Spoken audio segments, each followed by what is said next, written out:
Assalamualaikum warahmatullahi wabarakatuh. Kami dari kelompok 9 ingin memaparkan materi mata kuliah perencanaan SDM yang berjudul Pengintegrasian Perencanaan Sumber Daya Manusia dengan Perencanaan Bisnis yang diampu oleh Ibu Syarifah Ida Farida, SEMM. Sebelumnya perkenalkan, saya Diki Zikrirullah serta teman saya Raden Muhammad Raihan.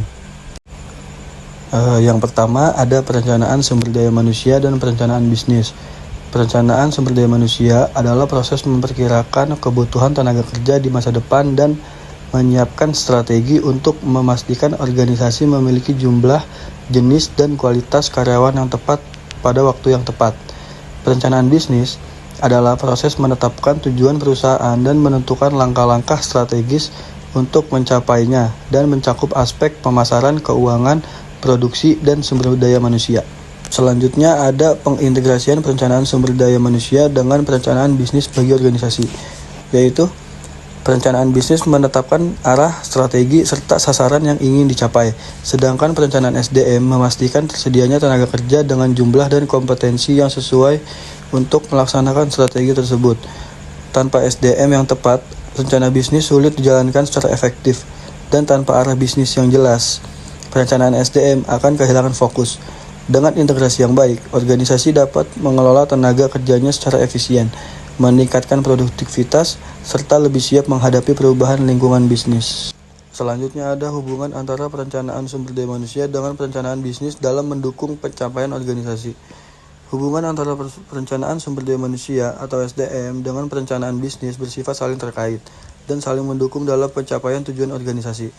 Perencanaan bisnis menetapkan arah, visi, misi, serta strategi organisasi untuk mencapai target tertentu. Sedangkan perencanaan SDM berfokus pada penyediaan tenaga kerja yang memiliki kompetensi, jumlah, dan kualifikasi yang sesuai dengan kebutuhan strategi tersebut. Manfaat organisasi untuk perencanaan sumber daya manusia dengan perencanaan bisnis. Yang pertama, menjamin ketersediaan SDM tepat.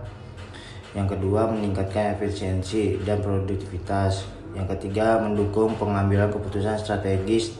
4. Meningkatkan fleksibilitas dan daya saing. Yang kelima, meningkatkan komitmen dan kinerja karyawan. Faktor-faktor yang mempengaruhi keberhasilan pengintegrasian kedua perencanaan. Yang pertama, dukungan dan komitmen manajemen puncak. Yang kedua, koordinasi yang efektif. Yang ketiga, ketersediaan data dan informasi yang akurat. Yang keempat, kualitas perencanaan strategis. Yang kelima, kemampuan dan kompetensi manajer SDM. Yang keenam, organisasi yang mendukung.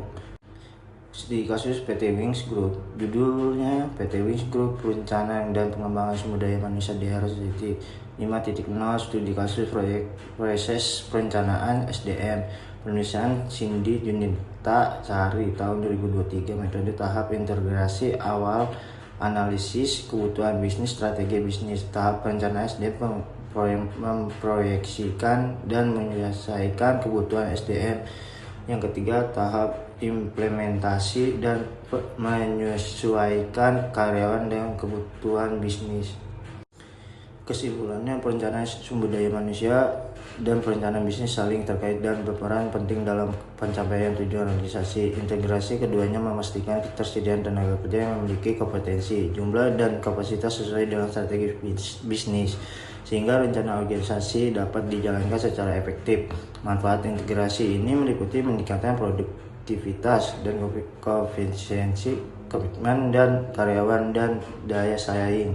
Keberhasilan integrasi dipengaruhi oleh faktor seperti komitmen manajemen, komunikasi efektif, ketersediaan data yang akurat, budaya organisasi, dan kemampuan strategi manajer SDM. Dengan demikian, organisasi yang mampu menyelaraskan perencanaan SDM dengan perencanaan bisnis akan lebih siap menghadapi perubahan lingkungan dan mencapai tujuan secara berkelanjut.